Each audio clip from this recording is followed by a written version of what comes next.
तो दोस्तों लगातार इंडियन एयरफोर्स को मॉडर्नाइज किया जा रहा है और एक नेक्स्ट जनरेशन के एयरफोर्स में कन्वर्ट किया जा रहा है। और दोस्तों इसके लिए इंडियन एयरफोर्स के लिए कई सारे अलग अलग एयरक्राफ्टों को भी खरीदने का इरादा है और कई सारे एयरक्राफ्टों को अब तक खरीदा भी जा चुका है। पर ये मॉडर्नाइजेशन प्लान को इस तरीके से इंडियन एयरफोर्स की तरफ से आगे बढ़ाया जा रहा है कि ये धीरे धीरे करके रशिया के लिए चिंता और बढ़ाते जा रहा है। दोस्तों रिपोर्ट के मुताबिक एक समय तक इंडियन एयरफोर्स के बेड़े में जो भी फ्रंटलाइन फाइटर एयरक्राफ्ट होता था वो रशियन ओरिजिन होता था, पर अब रशिया के सबसे शक्तिशाली एयरक्राफ्टों को मतलब सुखोई 30 MKI एयरक्राफ्टों को पछाड़ते हुए French Rafale aircraft Indian air force के फ्रंटलाइन एयरक्राफ्ट में परिवर्तित हुआ है। हालांकि दोस्तों अगर देखा जाए तो इंडियन एयरफोर्स में करीबन 272 के आसपास सुखोई 30 MKI एयरक्राफ्ट है, जबकि राफेल एयरक्राफ्टों का संख्या केवल मात्र 36 है। पर फिर भी Rafale aircraft Russian Sukhoi 30 MKI एयरक्राफ्टों को हटा के अब एक तरीके से इंडियन एयरफोर्स के फ्रंटलाइन एयरक्राफ्ट बन गया। और दोस्तों यही अब रशिया के लिए चिंता का विषय बन रहा है, क्योंकि अगर ऐसा होता रहा तो आने वाले समय में इंडिया के द्वारा रशियन एयरक्राफ्टों को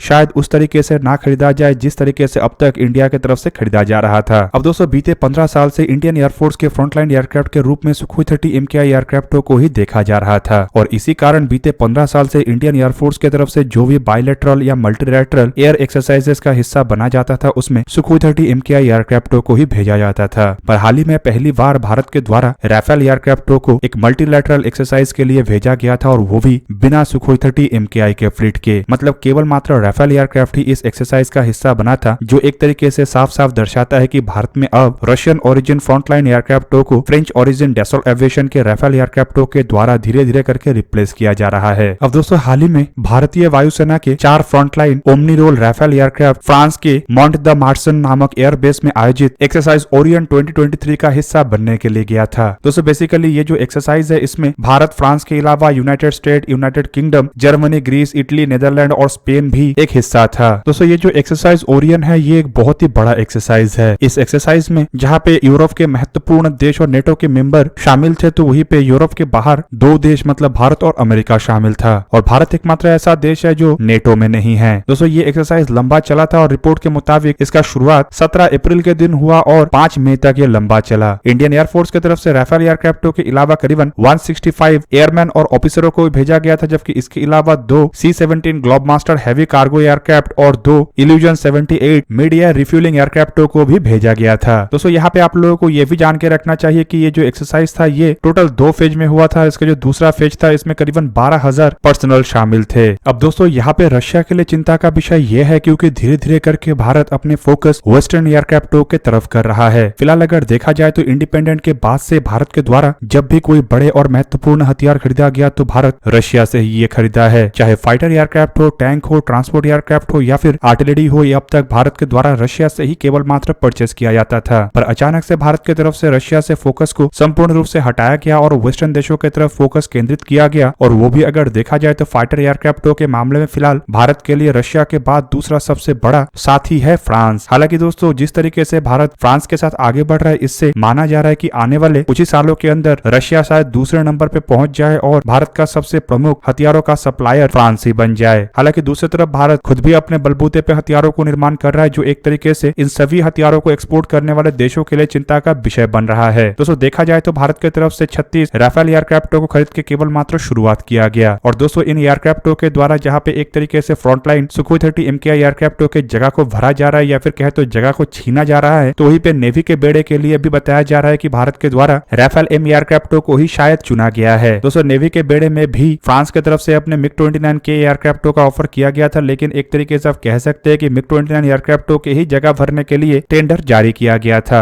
अब दोस्तों नेवी के बेड़े में करीब करीब 26 राफेल M एयरक्राफ्ट शामिल हो सकता है, तो वहीं पे रिपोर्ट के मुताबिक शायद 114 फाइटर एयरक्राफ्टों के टेंडर में भी भारत के द्वारा राफेल एयरक्राफ्टों को ही चुना जाए। हालांकि रशिया की तरफ से अपने 2 अलग अलग एयरक्राफ्टों का ऑफर किया गया है, जिनमें एक एयरक्राफ्ट तो राफेल के बराबर के मतलब मीडियम क्लास के एयरक्राफ्ट है, जबकि दूसरा है हैवी क्लास का एयरक्राफ्ट। दोस्तों मीडियम क्लास के एयरक्राफ्ट असल में मिकोयान MiG-31 है, जबकि हैवी क्लास के एयरक्राफ्ट सुखोई Su-35 है। अब दूसरी तरफ अगर देखा जाए तो यूक्रेन और रशिया के लड़ाई के दरमियान जिस तरीके से रशिया के एक के बाद एक एयरक्राफ्ट धराशायी हुआ, उसके बाद रशिया के एयरक्राफ्टों के रेपुटेशन भी घटा है और शायद इस कारण कई सारे देश रशिया के एयरक्राफ्टों से अपने आप को दूर भी कर रहा है। हालांकि दोस्तों कुछ देशों के मामले में वो अमेरिकन प्रेशर से या फिर कहे तो वेस्टर्न देशों के सैंक्शन के डर से अपने आप को रशिया से दूर कर रहा है, लेकिन भारत के मामले में ये संपूर्ण रूप से अलग है, क्योंकि भारत ना ऐसे किसी देश के प्रेशर को मानता है और ना ही किसी देश के प्रेशर में आके कोई काम करता है। है। भारत अगर रशियन हथियारों से अपने आप को दूर कर रहा है तो उसके पीछे दो कारण है, एक तो रशिया के ऊपर ओवर डिपेंडेंसी, जबकि दूसरा रशिया के हथियारों के रेपुटेशन घटना। फिलहाल दोस्तों अगर देखा जाए तो रशियन एयरक्राफ्टों का जो सबसे बड़ा मुश्किल है वो है इसके सर्विसेबिलिटी। मतलब अगर बड़े संख्या के एयरक्राफ्टों को ना खरीदा जाए तो ज्यादा एयरक्राफ्ट एयरवॉर्दी नहीं रहता है, पर वेस्टर्न देशों के एयरक्राफ्टों के मामले में ये थोड़ा अलग है और वेस्टर्न देशों के कम संख्या के एयरक्राफ्ट खरीद के भी बड़े संख्या में एयरक्राफ्टों को एयरवॉर्दी रखा जा सकता है। दोस्तों बीते 75 साल को अगर देखा जाए तो भारत के जो पहला सुपरसोनिक एयरक्राफ्ट था वो भी सोवियत ओरिजिन था, मतलब मिग-21, और दूसरी तरफ भारत का जो पहला मल्टी रोल एयरक्राफ्ट था वो भी रशियन और सोवियत ओरिजिन था, जो कि है मिग-29। दोस्तों भारत बहुत बड़े मात्रा में मिग-21 एयरक्राफ्टों को परचेस किया था। इवन दोस्तों इन एयरक्राफ्टों को तो अब तक बनाया जा रहा है। हालांकि दोस्तों इन एयरक्राफ्टों के रेपुटेशन उतना खास अच्छा नहीं है क्योंकि लगातार ये एयरक्राफ्ट क्रैश होता रहता है। जबकि दूसरी तरफ अगर मिग-29 एयरक्राफ्टों को देखा जाए तो भारत ही असल में इन एयरक्राफ्टों का पहला एक्सपोर्ट कस्टमर है। Sukhoi 30 MKI